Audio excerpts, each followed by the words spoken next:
Seguimos en Sin Filtro, gracias por su sintonía. Vamos al sondeo que hemos lanzado en redes sociales para conocer la opinión de los internautas. Preguntamos los señalamientos del MP contra los exfuncionarios de la Secretaría de Bienestar. ¿Qué son? A ver, que nos digan hay un empate.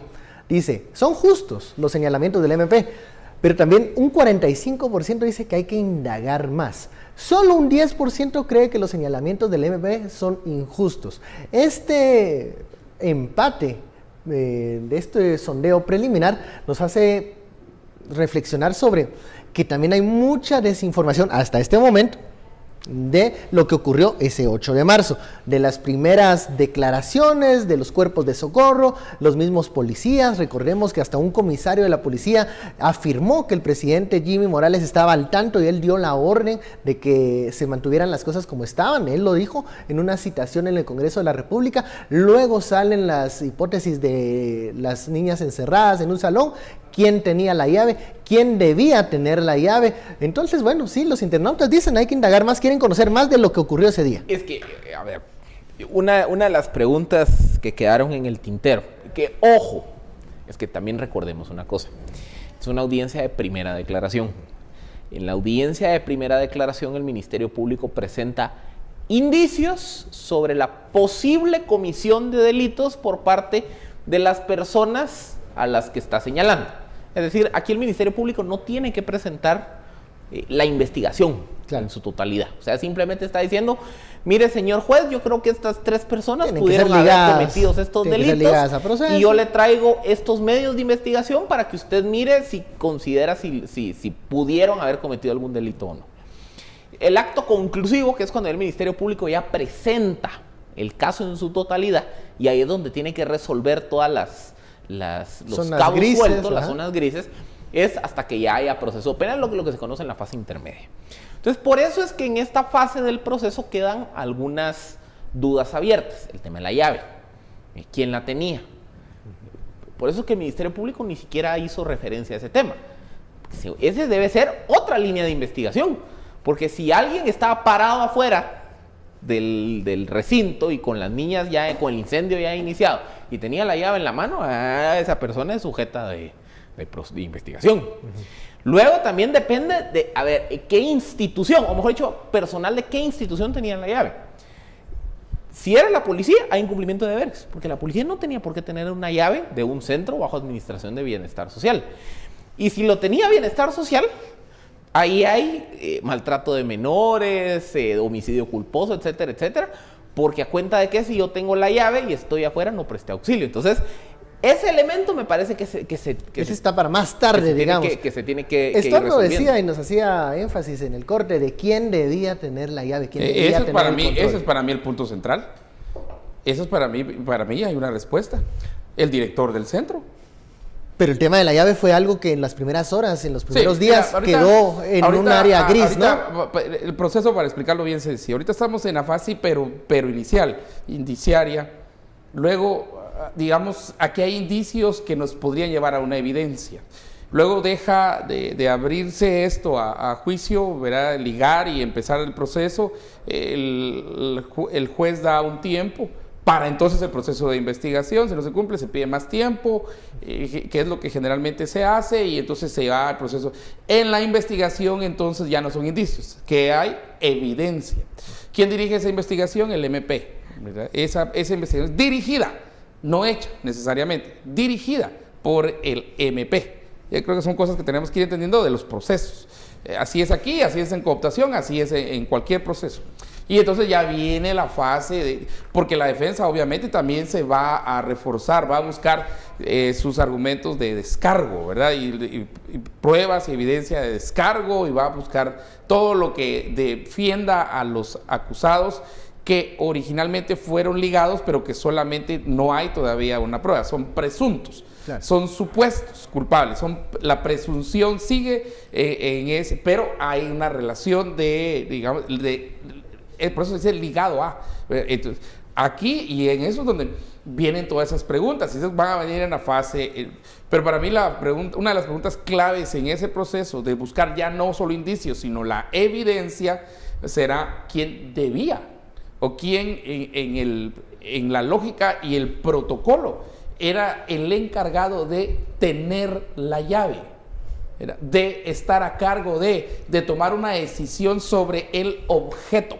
Ahora, Estorbo, pero luego de que ya con las intervenciones que ustedes han realizado, vemos que hay dos escenarios. Si la tenía PNC, hay incumplimiento de deberes. Si la tenía la Secretaría, pues hay un maltrato hacia menores, homicidio culposo. Entonces puede haber un tercer escenario. La llave se perdió. Pero, la llave nadie la pero tuvo, es que recordemos, la llave nada apareció. Pero recordemos que también, a ver, como aquí estamos en la fase inicial, Sí. aquí pueden haber más personas vinculadas, para arriba y para abajo de la cadena. Entonces, ¿qué pasa? Y para los lados también. Si yo, a ver, ahí ya eso es parte de lo que el Ministerio Público tiene que averiguar. investigar. Sí, porque ahí está PGN, está... Por ejemplo, juzgados de menores, todo eso. ¿quién era el responsable del turno de la mañana? ¿Él tenía la llave o era un PNC? Si era un PNC, ¿qué pasó en ese momento con la llave? O sea, el PNC no estaba, no puso atención. ¿Recibió alguna orden? Hay un siguiente nivel de posible responsabilidad penal. Y eso me imagino que el Ministerio Público está en proceso de averiguación. Que es decir, bueno, el tema de qué pasó con la llave, como les digo, es un componente más de hacia dónde se tiene que ir. Hay otras dudas, por ejemplo, y algunas se resolvieron, otras, como les digo, todavía no. Este no es el momento. Pero, por ejemplo, de procesal. Había muchas dudas o había muchas preguntas respecto de por qué el incendio. A ver, había muchas dudas respecto de si las menores habían sido rociadas con algún combustible. El peritaje del INASIF concluyó que no. Pero lo que el peritaje del INASIF sí concluyó fue que el espacio en donde fueron encerradas las menores, para empezar, como ya lo decía el fiscal, era de 6x7.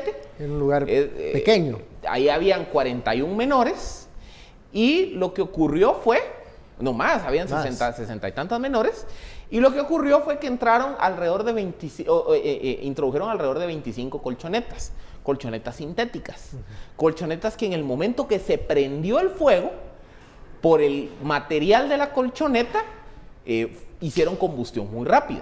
Entonces, ¿qué pasa?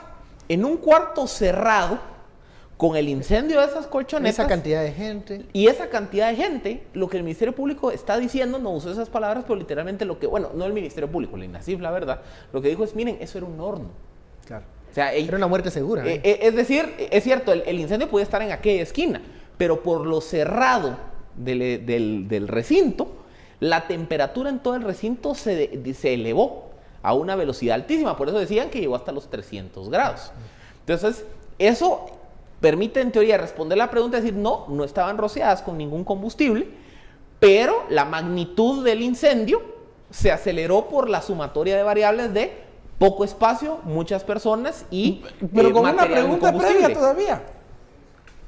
Es parte del protocolo, digo el protocolo porque el protocolo supongo que existe hoy, o sea, a pesar de esto lamentable, esto muy doloroso, como están diciendo ahí, ¿qué indicio? Eso no es indicio, ese es un hecho, 41 niñas muertas, o sea, que no lo podemos llamar indicio, pues, ese ya es un hecho, pero ¿qué hoja de ruta tenían que seguir? El protocolo indica que dice, bajo ciertas circunstancias, entonces, reúna a los niños, póngalos en un salón, enciérrelos y eche llave a la puerta. A ver, ahí habría... Y la capacidad de respuesta si existía un siniestro como el que Fíjate, pero miremos el otro caso, porque este es el caso de las niñas que, digamos, seguimos sintiendo y 41, ¿verdad? Niñas que mueren. Ojo que al final el reporte del INASIF dice que murieron por inhalación de CO2. Es el por reporte, asfixia. Por asfixia, ¿verdad? Pero también los niños fueron echados bajo llave. De hecho, decían los niños de que ellos hubiesen querido rescatar a sus compañeras, pero ellos estaban bajo llave. Compañeras, y dice, si nos hubieran dejado salir, nosotros hacemos algo y las ayudamos, pero nosotros también estábamos bajo llave. Y también dan un elemento de que el incendio duró 9 minutos. Sí. O sea, ya se contabilizó el tiempo en el que estuvo este siniestro sofocando a las niñas, 9 minutos. Entonces también nos hablan de una poca capacidad de respuesta en su momento ante la magnitud de la tragedia. Pero hay otro dato también bastante relevante, es que a ver, lo que pasa es que por lo específico del caso, cuando se le toma el testimonio a los bomberos, a los primeros bomberos que llegaron al recinto, los primeros bomberos tenían como consigna que ellos llegaban porque se reportó un motín. O sea, la primer motobomba llegó pues relativamente tarde porque la llamada que recibieron los bomberos no hacía referencia, mire, aquí hay un incendio. Aquí hay un motín. Aquí hay un motín. Entonces, dentro del protocolo de los bomberos, ellos mandan paramédicos, bomberos, ambulancias y no necesariamente equipo de incendio. Es sobre la marcha, conforme llegan los primeros bomberos al recinto, que ellos dicen, no, mire, aquí me tiene que mandar motobomba, me tiene que mandar equipo de rescate de incendios. O sea, también el tema de la llamada y cómo yo reporto lo que está ocurriendo, también es un indicio que lleva al Ministerio Público a decir, mire, es que aquí, incluso hasta la forma como se pidió auxilio, no fue la adecuada.